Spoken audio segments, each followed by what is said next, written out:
Allez, bonjour à tous, j'espère que vous allez bien. Aujourd'hui pour cette vidéo, on va continuer la série et on va faire l'analyse technique d'Ethereum pour déterminer quel peut être son potentiel en 2025.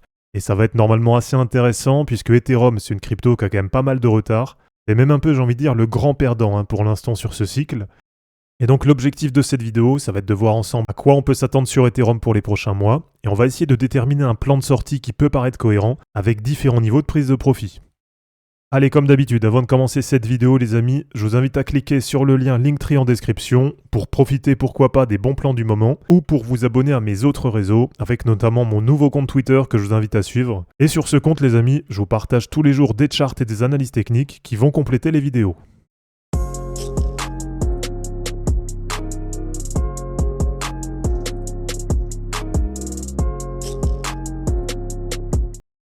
Bon, Ethereum, c'est vrai que c'est le grand perdant pour l'instant sur le cycle. Donc aujourd'hui, 3419 $ et un market cap qui est autour des 412 milliards de dollars. Donc sans trop de surprise, en tout cas pour l'instant, on a quand même Ethereum qui reste en deuxième position parmi toutes les cryptos. Donc bien sûr, très largement derrière Bitcoin. Et là, je pense d'ailleurs que sur le cycle, il n'y a plus personne qui s'attend au fameux flippening.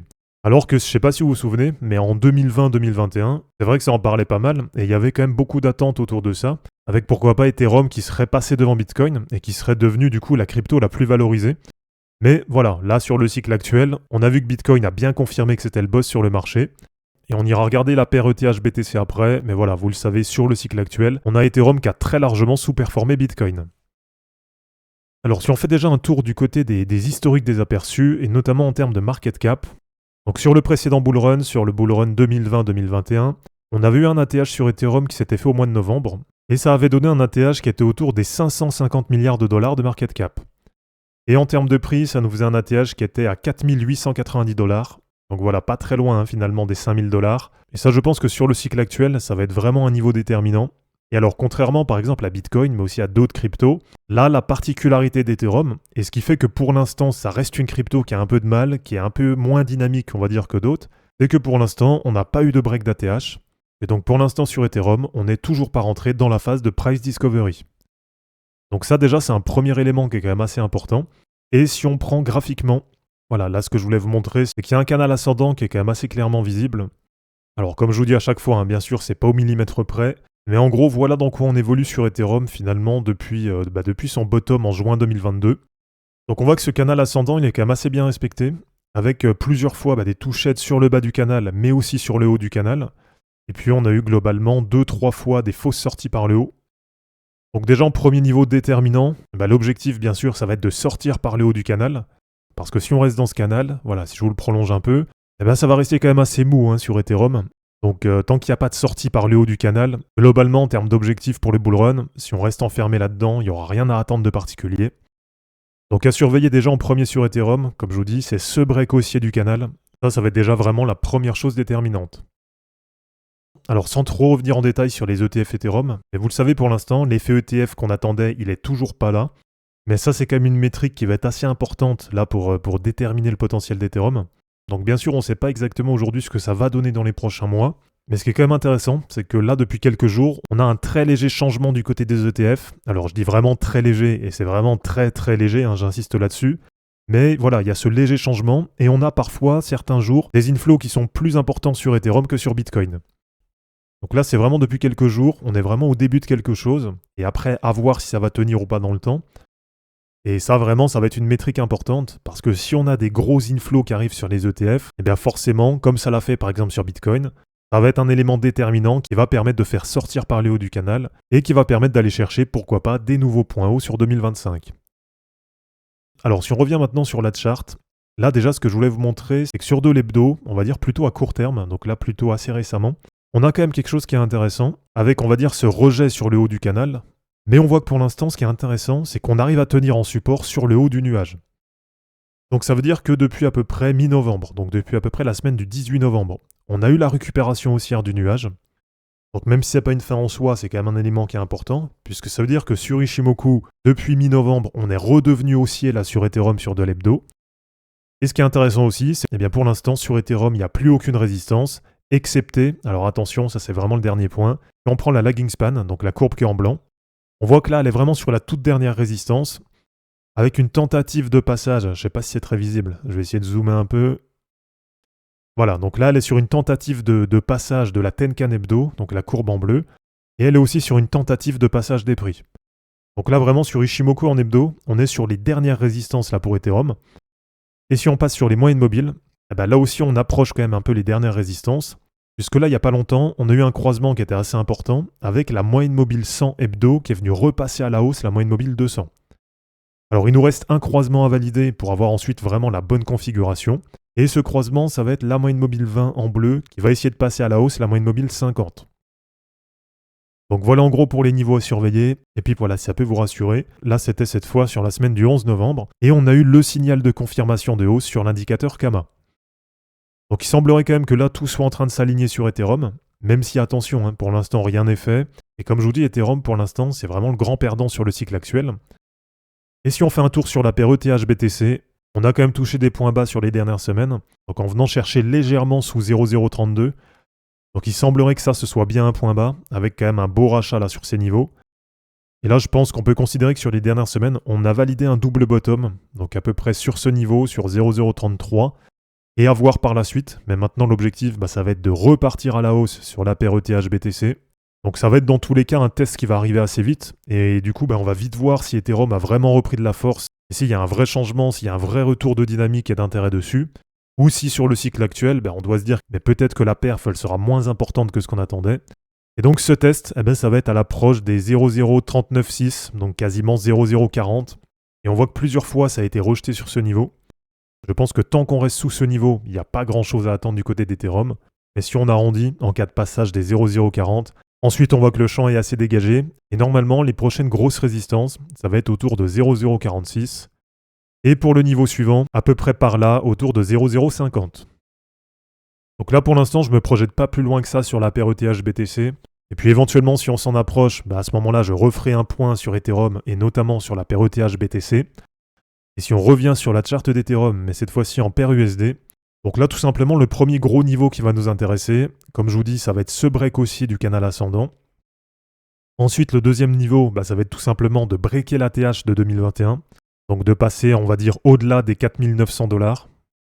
Et donc du côté d'Ethereum, on va regarder en termes de potentiel à quoi on peut s'attendre là pour 2025. Et alors si je regarde déjà les niveaux qui nous restent déjà par rapport au bull run de 2017, donc avec les fameux cercles de Fibonacci, on voit qu'il y a un premier niveau là qui est intéressant et qui va être le 1,618 de Fibo. Et alors d'ailleurs c'est un niveau que j'avais déjà tracé. Et là ça nous fait un premier objectif qui va être à peu près autour des 8000 $ sur Ethereum. Alors, si on regarde la même chose, donc si on regarde ce que ça donne, mais cette fois-ci par rapport au bull run 2020-2021, là c'est pareil, j'avais un niveau qui était déjà tracé, et ça nous fera un objectif autour des 12 100 $ sur Ethereum. Donc on a une fourchette de prix là qui est déjà très clairement définie. Donc entre 8000 et 12 000 $, on a des niveaux qui paraissent quand même assez cohérents là pour le bull run.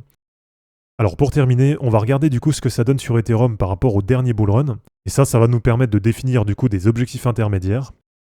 Et on va avoir du coup plusieurs niveaux intéressants, avec déjà un premier palier. Donc après, moi en général, je tape un peu au milieu de ça. Donc vous avez les 1,414 de Fibo à 6260 $ et les 1,618 de Fibo à 7030 $. Donc là, allez, si on veut taper entre les deux, par exemple autour de 6700 $. Donc pour un premier TP intermédiaire, voilà, je ne sais pas ce que vous en pensez, mais moi ça me paraît plutôt pas mal. Ensuite, donc on a notre objectif qui est bien défini à 8050 $, et là on peut carrément arrondir à 8000 $. Et du coup, on peut avoir un autre objectif, qui va être les 2,618 de Fibo, autour de 10 800 $. Alors, si vous êtes vraiment bullish sur Ethereum, et après on ira voir un peu ce que ça donne en termes de market cap, vous avez pourquoi pas un dernier niveau qui me paraît peut-être cohérent, qui me paraît peut-être atteignable, et ça va être les 3,618 de Fibo, autour de 14 600 $.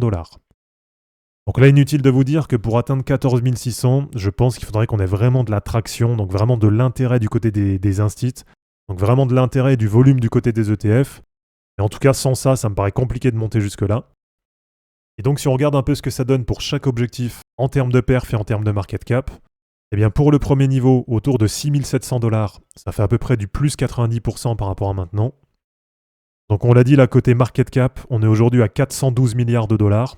Donc si on atteint 6700 $, ça nous fera à peu près 780 milliards de market cap. Et donc dans une optique de décharger par palier, donc pourquoi pas de sécuriser un peu des gains, Eh ben, ce premier niveau à 6700 $, moi c'est un premier niveau qui m'intéresse pour décharger au moins 25 à 30% sur Ethereum. Ensuite, pour le deuxième objectif, et là je pense que si on l'atteint, pour moi ce sera vraiment un gros palier de prise de profit. Donc ça va être autour des 8000 $, et ça nous fait à peu près du x2,3 par rapport à maintenant. Et à ce moment-là, on serait pas loin des 950 milliards de market cap sur Ethereum. Et ensuite, pour l'objectif suivant, donc là on l'a dit, c'est un objectif plutôt intermédiaire. Donc ça va être autour de 10 800 $. Et donc ça nous donnerait à peu près 1280 milliards de market cap. Donc là on entre quand même dans des valorisations qui sont hyper élevées. Et alors l'objectif du dessus, pour moi celui-là je pense que ce sera quasiment mon dernier TP sur Ethereum. En tout cas si on l'atteint, parce que pour l'instant il n'y a rien de fait du tout. Et donc si on atteint à peu près 12 000 $, ça nous fait environ du x3,5 par rapport à maintenant. Et pour un Ethereum à 12 000 $, eh bien ça voudrait dire qu'on serait déjà autour de 1440 milliards de dollars de market cap. Et allez, si jamais on doit atteindre le dernier objectif, si on a une grosse alt season, un gros bull run, et surtout qu'on a un gros intérêt sur les ETF pour Ethereum, et donc dans ce cas-là, on pourrait pourquoi pas, peut-être, alors là je prends vraiment des pincettes parce qu'il n'y a rien de sûr du tout, et donc ça nous ferait à peu près du x4,2 par rapport à maintenant, et à ce moment-là, ça nous fera un Ethereum autour des 1730 milliards de dollars de market cap. Donc voilà, côté prise de profit, personnellement, je pense que si on atteint 6700 $, je déchargerai au moins 30% de ma position. Ensuite, si on atteint 8000 $, je pense que je revendrai encore 30% de la position initiale. Si on atteint à peu près 10 800 $, donc là, si on atteint le niveau intermédiaire, à ce moment-là, je vendrai peut-être 20% de la position. Donc si vous avez bien calculé, si on atteint 10 800 $, eh ben, j'aurai déjà vendu au moins 80% de ma position. Et puis ensuite, probablement vendre 10% autour des 12 000 $. Et dans ce cas-là, ça me permettrait de garder un moonbag. Donc garder pourquoi pas entre 5 et 10%, au cas où ça parte plus haut, et au cas où ça aille chercher par exemple le dernier objectif que j'ai noté, autour de 14 700 $. Donc voilà, de toute façon, gardez en tête que tout ça, ça reste vraiment des objectifs, ça reste théorique, et vraiment, il n'y a rien de figé. Donc ce qui est important aussi, c'est de bien s'adapter en fonction de l'évolution du marché. Et moi, pour ça, je compte vraiment le faire aussi en fonction du Dynamic Rainbow 50. Et à partir du moment où sur l'indicateur, on va commencer à dépasser la courbe en jaune, où on aura un prix qui sera au moins 2 fois supérieur à la moyenne mobile 50 hebdo, et bien dans tous les cas, peu importe quand on atteint ce niveau, mais à partir de ce moment-là, je vais vraiment accélérer la prise de profit. Et pour moi, la zone qui me paraît vraiment déterminante et celle qui m'intéresse vraiment, ça va être toute cette zone élargie entre 8000 et 12 000 $. Donc c'est terminé pour cette vidéo sur le potentiel d'Ethereum en 2025, j'espère en tout cas que ça vous aura plu. N'hésitez pas à aimer cette vidéo, à la commenter et à vous abonner pour en suivre d'autres. Je vous rappelle que dans la description de cette vidéo, vous allez retrouver tous les liens utiles et les liens pour me soutenir. Et je vous dis à bientôt pour une prochaine vidéo. Ciao!